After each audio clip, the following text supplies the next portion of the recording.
America Bharat जैसे देशों पर दबाव बना रहा है, यह कहना है रूस का। रूस के विदेश मंत्री हैं सर्गेई लावरोव। उन्होंने कहा कि अमेरिका चाहता है कि दुनिया की ऊर्जा सप्लाई उसके कंट्रोल में रहे और देश मजबूर होकर महंगी अमेरिकी गैस को खरीदें। अब उन्होंने ये बातें 9 फरवरी को डिप्लोमेटिक वर्कर्स डे के मौके पर कही। लावरोव ने यह कहा कि अमेरिका ने डॉलर को हथियार की तरह इस्तेमाल करना शुरू कर दिया है। रूस की विदेश में रखी संपत्तियों को फ्रीज कर दिया गया है और रूस के खिलाफ लगातार पाबंदियां भी लगाई जा रही हैं। ट्रंप सरकार यूक्रेन युद्ध खत्म करने की बात तो करती है, लेकिन जो प्रतिबंध पहले लगाए गए थे वो अब भी जारी है। यानी विदेश मंत्री जो हैं रूस के, उन्होंने नाराजगी जाहिर की है, भारत का खास तौर पर जिक्र किया। निपुण जी से समझेंगे। निपुण जी, एक तरफ भारत और अमेरिका के बीच में टैरिफ डील हो जाती है, उसमें यह भी बार बार ट्रंप कहते हैं कि आपको रूस से तो तेल खरीदना कम या फिर बंद करना ही होगा। क्या अब रूस जो है यह बयान देकर भारत पर और ज्यादा प्रेशर बना रहा है कि अमेरिका इस तरीके से चाहता है, क्या भारत उस तरफ ना चला जाए, या फिर रूस समझ रहा है कि हमारी स्थिति क्या है? हाँ, नहीं देखिए बिल्कुल सही बात है। और देखिए रूस की अगर हम बात करते हैं तो रूस तो जानता ही है कि भारत की स्थिति क्या है। वर्ल्ड में भाई आज सबसे बड़ी जो दो इकोनॉमी है जो ऊर्जा की सबसे ज्यादा डिमांड करते हैं वो रशिया और चीन और भारत है। तो भारत का जब तेल भारत का खरीदना कम करेगा तो रूस को इससे दिक्कत होनी है, नेचुरल सी बात है। अब इसमें रशिया कहीं ना कहीं अपनी मित्रता को निभाने के लिए भी कह सकता है कि अमेरिका का दबाव भारत के ऊपर बन रहा है, इसलिए भारत क्या कर रहा है, कहीं ना कहीं हमसे तेल खरीदना कम करना चाह रहा है या खरीदना नहीं चाह रहा है।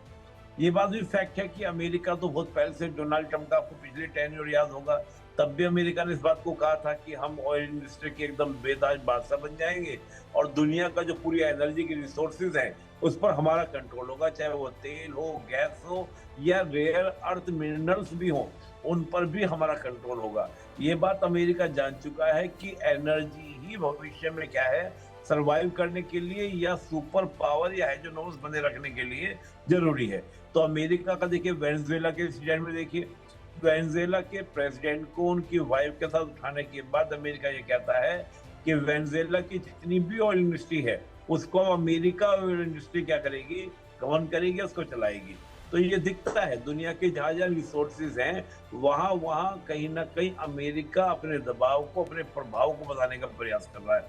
तो इसको एक वाइड अगर आप देखेंगे, कैनवास पे देखेंगे तो यही बात निकल कर आएगी। और इसी बात के थ्रू क्या होगा, वो जो रशिया का रीजन है, अब देखिए रशिया के लिए तो बड़ी दुविधाजनक स्थिति है कि पहले से रशिया सेक्शन झेल रहा है और रशिया को वॉर में अगर जा चुका है तो वॉर मशीनरी में ऑयल ही एक बेस था जिसके माध्यम से वो ज्यादा अपनी इनकम गेन कर पा रहा था। और भारत चीन जैसे देश खरीद रहे थे तो चीन तो भी लगातार खरीदता रहेगा, लेकिन भारत का जिस प्रकार से लग रहा है कि कम कर रहा है, चाहे वो वेनेजुएला का तेल खरीदने की बात हुई हो। अभी आपको याद होगा 2-3 दिन पहले की घटना है, हमारे यहाँ से रिलायंस की जो हमारी इंडस्ट्री है उसका अगर ऑयल टैंकर गया तो यूरोप ने लिया नहीं था, लेकिन यूरोप ने बाद में लिया।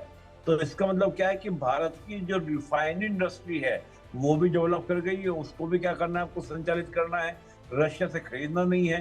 तो बाहर से तेल भारत की खपत के लिए भी खरीदना है और खास तौर से यूरोप के सप्लाई के लिए भी खरीदना है। तो भारत लेकिन निपुण जी, इसमें सवाल ये भी है कि क्या अब भारत रूस से तेल खरीदना बहुत कम या बंद कर देगा क्या? नहीं देखिए, अभी इसमें कुछ भी कहना संभव, मतलब क्या ना, बड़ा असमंजस की स्थिति है। लेकिन मुझे ऐसा लगता है कि भारत पूर्ण रूप से तो रशिया से तेल खरीदना बंद नहीं करेगा। देखिए इसका रीजन क्या है कि बात ये नहीं है कि रशिया का तेल सस्ता या महंगा, एक तो वजह ये है ही, दूसरी वजह क्या है कि भारत को ये भी चीज वर्ल्ड को मैसेज नहीं देनी है कि हमने रशिया से बिल्कुल अपना संपर्क को खत्म कर दिया है। और रशिया भी इस बात को क्या नहीं करेगा, पसंद नहीं करेगा कि ये मैसेज पूरे वर्ल्ड को जाए कि रशिया से भारत ने तेल खरीदना बंद कर दिया है। क्यों? इससे रशिया की ऑयल इंडस्ट्री पर भी इम्पैक्ट पड़ेगा और देश भी खरीदते हुए पर सोचने लगेंगे। तो मुझे लगता है कि थोड़ा कम जरूर किया जाएगा, लेकिन पूर्ण रूप से समाप्त नहीं करेगा भारत। सर, ट्रंप का कोई अब इंटरेस्ट युद्ध को रुकवाने के लिए रहा नहीं क्या? क्योंकि हर बार वो नाकामी अभी रहे हैं। जितनी बार भी उन्होंने कोशिश की, उन्होंने यूक्रेन से बात करने की बार बार कोशिश की, वो पुतिन से बात करते हैं तो पुतिन अपनी जिद पर ही अड़े हुए हैं। तो क्या अब ट्रंप का कोई इंटरेस्ट उस तरफ नजर नहीं आ रहा है क्या? नहीं देखिए, वॉर को रुकवाने के लिए पहले तो बात है कि दोनों देशों की परमिशन हो, इच्छा शक्ति हो युद्ध को रोकने की।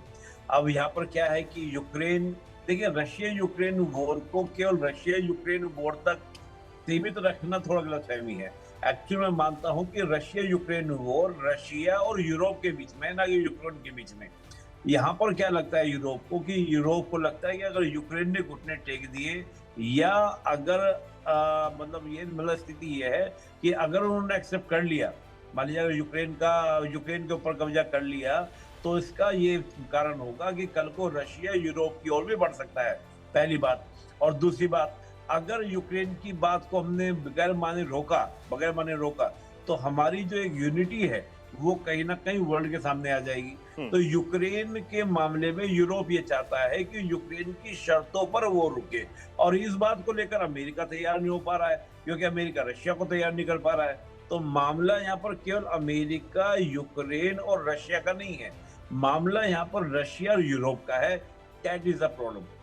सर, इसमें अगर हम देखें कि भारत वाला जो मामला है कि भारत को एक तरफ बहुत मुश्किलों के बाद करीब 1 साल था कि ट्रंप से बहुत ज्यादा बातचीत करनी पड़ी, अमेरिका से बातचीत करनी पड़ी। उसके बाद ट्रंप जो है वो पेनल्टी टैरिफ कम करते हैं और आखिरकार जो है वो टैरिफ डील जो है वो हो जाती है। बहुत खुशी इसके लिए जाहिर की जाती है। लेकिन अब रशिया को कहीं ना कहीं, भले ही वो हमारी स्थिति को समझ रहा हो, लेकिन अगर चाहे वो पुतिन इससे पहले कह चुके हो, अब खुद विदेश मंत्री इस बात को कह रहे हैं कि भारत के ऊपर दबाव बनाया जा रहा है। और भारत के ऊपर दबाव वो इसलिए भी कह रहे हैं शायद क्योंकि ब्रिक्स को वो मजबूत करना चाहते हैं। खासतौर पर रूस जो है वो ब्रिक्स को मजबूत करना चाहता है और वो चाहता है कि भारत मजबूती से हमारी तरफ आगे बढ़े। पुतिन इस बात को कह चुके हैं। तो कहीं ना कहीं वो ये भी कह रहे हैं कि भैया आप अब चुनिए, जैसे पुतिन ने पहले कहा था कि चीन हमारी तरफ जिस तेजी से आगे बढ़ रहा है, आपको भी बढ़ना होगा, आपको सब जो बंधन है वो तोड़ने होंगे। नहीं, देखिए एक्चुअली क्या, देखिए चेतन जी, चीन की स्थिति बिल्कुल डिफरेंट है। चीन की इकोनॉमिकल ग्रोथ काफी अच्छी हो चुकी है, चीन का पास फंड्स खूब आ चुके हैं, तो चीन मैनेज कर लेगा। और चीन जानता है कि सीधी फाइट हमारी किससे, अमेरिका से है, और रशिया मेरा अगर सहयोगी रहेगा तो मुझे चीन से या अमेरिका से फाइट करने में आसानी रहेगी। पर भारत अभी इस पोजीशन में नहीं है कि वो किसी एक साइड को चूज कर ले। भारत का भी जो पूरा फोकस है वो 2047 पर है।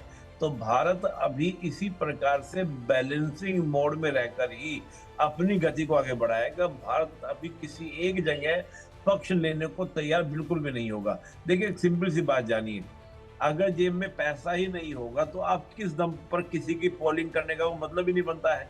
मान लीजिए हम ब्रिक्स को मजबूत करने में चले भी गए और ब्रिक्स में उन्होंने हमारी आतंकवाद को लेकर बात भी कर ली, ऊर्जा सुरक्षा को लेकर बात भी कर ली, लेकिन आउटकम क्या निकलेगा? आउटकम इतना ही निकलेगा जितना हमको इस बैलेंसिंग वाले मोड में निकलेगा। हमने बहुत सोच समझकर नैम वैली पॉलिसी को 1946 में एक्सेप्ट कर लिया था, यानी कि आजादी से पहले एक्सेप्ट कर लिया था। तो उसकी वजह यही थी कि पहले अपनी ग्रोथ। जी बिल्कुल बिल्कुल। तो यहाँ पर कहीं ना कहीं अब रूस को ये समझ आ रहा है कि भारत की स्थिति क्या है, लेकिन फिर भी उसको ये भी दिख रहा है कि दबाव जो है वो अमेरिका की तरफ से पूरा बनाया जा रहा है।